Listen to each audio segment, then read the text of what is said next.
Now it's time for Inspirational Women, and my guest, Kim Scouller, a financial industry executive and women's financial literacy advocate.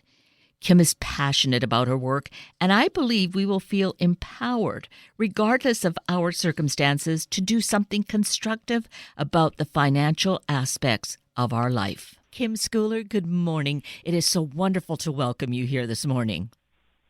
Thank you, Kate. It's wonderful to be here.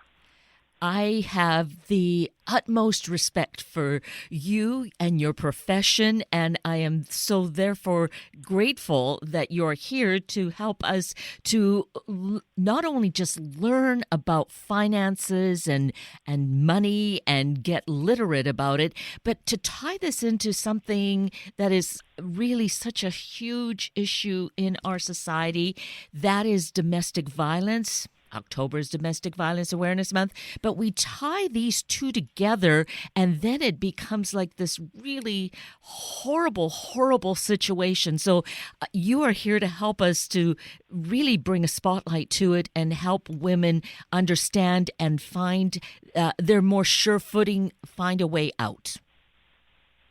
Well, this is such an important topic, and I so appreciate the opportunity to talk to you and your listeners about it today. Kate, 1 in 4 women will experience domestic violence in their lifetime. And an estimated 99% of domestic violence victims are also victims of financial abuse. And women and some men may also be subject to financial abuse outside of a violent abusive situation. And hopefully our talk today will help them come up with strategies to get out of that situation or to improve their situation. Because the majority of victims of domestic violence report that they stay or go back to abusive situations because of the financial obstacles their abuser has put in place, or because they are completely financially dependent on their abuser. And that just feels like such a catch-22 in a way, to be in an abusive situation because of emotional or physical abuse, but then the financial component of it just probably makes, in most cases, a woman, but it can be a man, feel like they just can't see daylight at all. Exactly. Abusers use financial control and isolation and intimidation to keep their victims trapped. And it's almost as bad as if the victims were locked behind a door. So here's the challenge, I would think, at this time, when we still are dealing with this pandemic, we hear about domestic violence incidents, actions happening, perhaps even more so, and having less opportunity to get out and do things. What is your feeling about that, Kim? Well, you really hit the nail on the head there. Unfortunately, there are so many unfortunate things that have come with this pandemic. But, one of the things is, the abusers and their victims are together more. And so we're seeing victims or people who were not yet victims. We're just seeing an increase in domestic violence around the country because they're in the same space, because there's a whole lot more pressure on people, especially economically in these times, and especially on women and couples if they have no access to child care. So this is a real pressure cooker situation that brings out a whole lot more abuse. And yet, in the midst of this, it's so important to bring some words of wisdom, some hope, some education. And that's why, with your expertise in the financial field, I'm really glad that you're here, that we can really direct our listeners to places where they can become more informed and know what they need to do. Well, exactly. Most victims are not financially literate. They not only lack the knowledge about finances, but they lack access to their finances because they are in an abusive situation. And so what we can do, we can, kind of make the red flags clear, because financial abuse is really insidious. It can start off with the abuser offering to do something that is under the disguise of generosity and kindness, offering to take care of the bills or to take care of the money. Or, the abuser asks you for a little loan, some kind of help. And it starts off small and grows incrementally to the point where the abuser has complete control over your financial situation. And so I just want to maybe kind of highlight some of the red flags that women and some men should be on the lookout for in terms of a financial abuse. So there are three basic types of financial abuse. The first one is financial control. Is your abuser or potential abuser denying or limiting your access to money, or maybe your information about the household money? Is the abuser hiding assets or demanding a detailed accounting of how you're spending money? Is your abuser criticizing your financial decisions and actually belittling you for the financial decisions you make?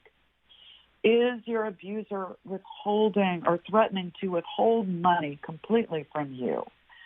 Is your abuser making financial decisions without considering you at all? And if any of those things are happening, even if it's a small thing, you need to get on that now. These are red flags. Now, the second type of financial abuse is what we call employment or education sabotage. This is where the abuser forces the victim to miss or be late or even to quit her job or her academic pursuits. The abuser harasses the victim at work or at school, oftentimes to the point where the victim does have to quit the job or the victim is fired from the job. Does your abuser belittle your work or school accomplishments, try and make you feel very insignificant? Does your abuser physically injure you to prevent you from going to work at school or school? It is so many women in particular, and I don't want to discount the fact that men are also subject to financial abuse and domestic violence, but the majority of victims are women.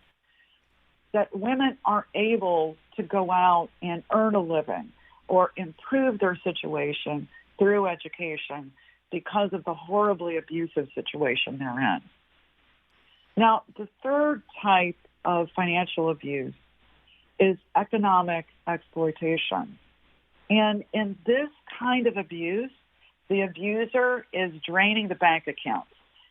The abuser is diverting income, failing to pay the bills that are in your name, or building up debt under your name, taking a lot of loans under your name so that the abuser effectively ruins your credit score.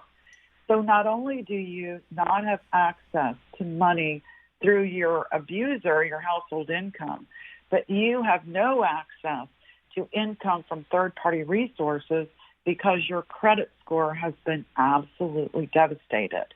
And you don't have the ability, because the abuser has kept you from work or kept you from school, to improve your financial situation.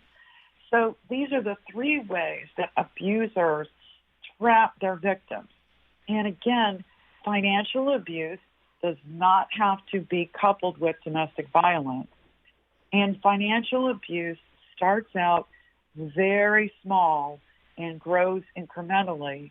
And if you're attuned to the red flags, you can put a stop to it, talk it through, and you can make an informed decision about whether to stay in the relationship and work on it or whether to leave the relationship and, get away from that situation before it gets much worse. If you let it get much worse, it's still okay. You can always leave, but it's harder because every part of escaping an abusive situation involves money, from putting gas in the car or getting a bus ticket or a plane ticket or, finding an apartment, finding a place to live, getting food for you, and if you've got children, getting food for them. And so if you can identify the red flags earlier in the relationship, the more choices you have. And so I can't stress enough, Kate, how important it is to understand what those red flags are and recognize them. But not only in your own relationships, but look at the relationships of your girlfriends and family members. Do you see the same kinds of things happening? Can you talk to your family member or friend and help them see that this is what's happening? Because it is a huge problem. So, Kate, in addition to looking at the red flags, there are other things that we can do to help our own situation or help our loved ones. But before I go on, I just wanted to check in with you to see if you had any questions or comments about just the types of financial abuse out there. Well, I just do want to comment that this is such critical information, and that as I listen to you, Kim, I hear how it just feels like a slippery slope. And not that we ever want to be, really suspicious entering into a relationship. I think it's just about having antenna up and just be aware of signs and nip this in the bud. But on the other hand, if a woman, primarily it's going to be women, we were saying, finds herself already years into a relationship and there are children involved, there are still ways, right, that she can find a way out and help herself. Absolutely. It takes the woman or the victim in the relationship to become the survivor and then the thriver. So many victims are just trying to get through the day. They're thinking about it day to day. So the idea of planning for the future for themselves or their family is just kind of beyond the scope of what they're able to handle because it's just about getting through the day. But if they, have a helping hand, if they learn how money works, if they just get a little bit of education, a little bit of support, a little bit of access to resources every day, we can help them break free of that situation. Now, it's going to be starting over for these people who have been in the relationship to the point where they've lost all, financial access. It's starting over. But, what's scarier, the thought of staying in a terribly abusive relationship or the thought of starting over and having the opportunity to build something for yourself and if you've got children, for your family. There are two scary alternatives, and the woman's got to make the choice. But there are absolutely resources and things that she and the people who care about her can do to help her if she decides to start over and build a life for herself and her children. So it occurs to me to establish that it seems from seeing on your website that the majority of people are basically financially illiterate. So there should be no feeling of shame like I need to learn about this, because basically you're in good company in that regard. Exactly. That is a great point, Kate. Most people are not financially literate. And most of that is women. And for women, we think we're not smart enough, we're not good enough, we're not educated enough, we're not something enough. And so many women don't raise their hand and ask the questions and, do the things that they need to learn how money works, because our confidence has been broken at many different points in our life by, what family tells us, what an abusive spouse might tell us, what society tells us about whether women can handle this. But we can. We can handle anything, and we are the educators of the next generation. So women learning how money works is more important than any other group on the planet. Whether you're in a great relationship or in no relationship or you're in a horrible relationship, you need to learn how money works, because it's the number one way that you will improve your situation. There are a couple of sayings that I kind of say a lot to women, and the first one is, a man is not a plan. But the second thing I say to women is, money is not everything, but the lack of money is everything. Because if you don't have money, then that amount of stress weighs on you in good relationships or bad. It affects everything in your life. Having money is not everything, and I'm just, I don't want anybody to think that it's good to be greedy or hoard money or any of that.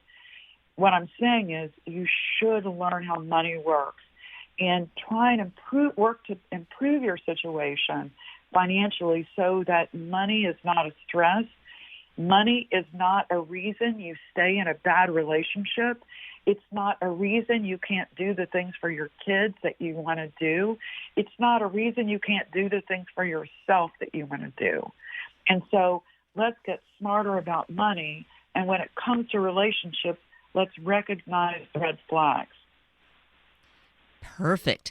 And you can actually, at this point, we should maybe mention websites where women, anyone of us, can get information and teach ourselves, or learn something at least. Exactly. So I have two websites. The website that has to do with financial education is called howmoneyworks.com, and then / my name. And my name is spelled KIMSCOULLER, Kim Scouller. So it's howmoneyworks.com / Kim Scouller. My other website talks more about encouraging women and men to consider financial services as a career. I'll just say, right now, women only represent about 16% of the financial professionals out there, but we make most of the financial decisions. We end up living longer. We end up at the end inheriting from our parents and our spouses. And so we end up holding most of the assets. And so we really need to not only learn how money works, but we need to seriously consider being financial professionals. So that website is WealthWave, WealthWave.com / my name again, KIMSCOULLER. And one other thing that I'll mention, Kate, is, my business partners and I provide a book called How Money Works, Stop Being a Sucker. And if you would like a complimentary copy of that book, you can send me an email at kim.scouller, KIM.SCOULLER @wealthwave.com, or you can buy it on Amazon. And again, the name of the book is How Money Works, Stop Being a Sucker. Wow, that's, again, further important information. And it occurs to me as you talk about our need, the great need for women in particular, but all of us, to have financial literacy. I was thinking, Kim, you as a woman in this profession, how did you get here? Were you always interested in how money does work, or what prompted you? So, I've been very fortunate because I had parents who did, kind of give me and my sisters the lessons about as we grew up. I'm actually by trade a lawyer, and I've been a lawyer for more than 30, and a great portion of that time I spent as in-house counsel and in-house lawyer for one of the largest financial services companies in the world. And in that role, I helped with mergers and acquisitions for the company and ended up serving as the president of one of the largest financial services companies in the United States. And it was really interesting when I achieved that position because I looked around and I was like the only woman in the room. And there were so many women who were looking for female role models in financial services. And I was just doing my job. As you know, Kate, most women do. We put our heads down and we get the work done, and then we look up and we're like, oh, heck, we're the only woman in the room. And I really took that seriously as a responsibility to really reach out to women and to help women become more financially literate, to consider careers that are going to pay them more money so they can take control over their time. I ended up leaving the corporate side and starting my own law practice and my own financial business because I became a single mom and I needed to take control over my time. That was, being a mom was the most important thing to me and still is. And my son at the time was just 8 or 9 and he just turned 24 and he's graduating from college and he's still the light of my life. And because I was there, for him, during his school years, I'm the first person he calls when he has a great day. I'm the first person he calls when he has a bad day. And it doesn't matter what other things I've got on my resume, but that's the relationship I have with my son is the thing I'm the most proud of. That is beautiful. And I appreciate your sharing all that you did in terms of your life, Kim, because I think it helps us to relate with you, in whatever way. There are many different points along this path, but, hearing your story helps us to really, I think, build a connection with you, and it just really adds more substance. So thank you for sharing that. And, because we're talking about such critical life and death matters literally here when we talk about primarily women, when we're talking about abusive relationships, abuse in terms of the finances, and showing that there is a way out. And that's one of the key things here is you're recommending, too, having a personal safety plan in place. That's exactly right. So, look for the red flags, learn how money works, and then put your own personal safety plan in place. Now, this is going to involve a few things that, you're going to have to look at the possibility of setting up a bank account that your abuser is not aware of. You're going to have to find a safe place to put those documents or an email or find a trusted friend or a trusted location where you can keep these items. You're also going to need to try and fix the situation with credit.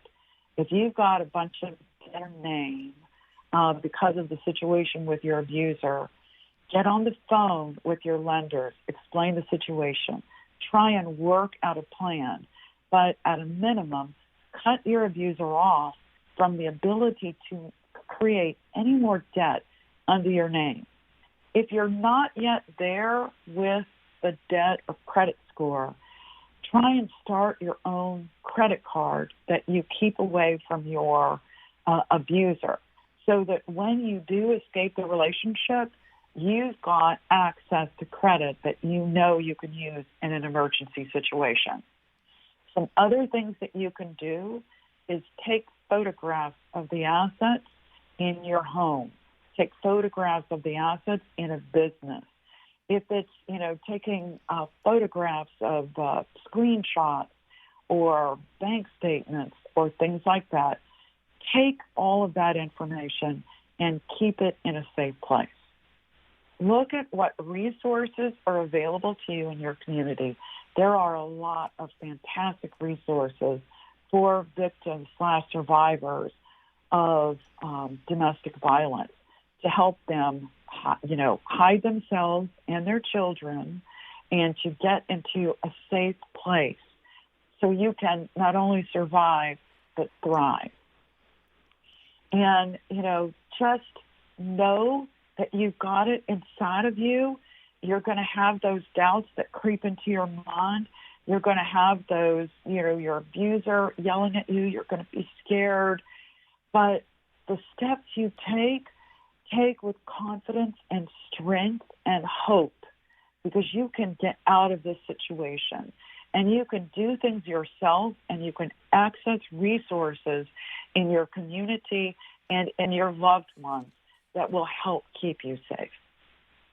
And I guess there is that piece of trust that needs to keep being kindled, so you reach out to people and be honest about your situation, asking for help.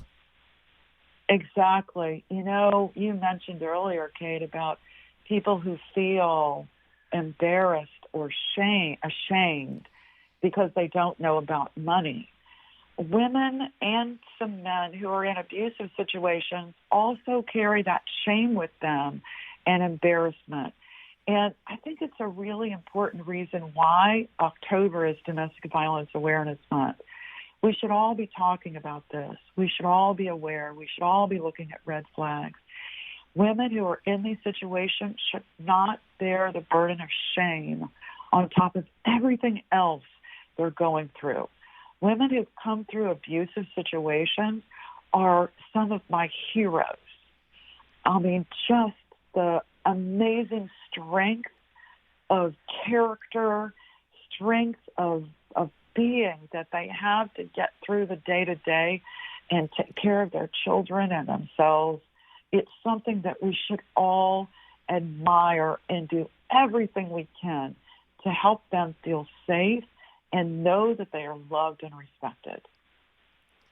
Oh, that is another extremely beautiful comment, is to really look at that resilience that can surface from all the abuse, that, there is some strength that helps a person, a woman, live through that, use that strength to move on forward. Yeah. Yes.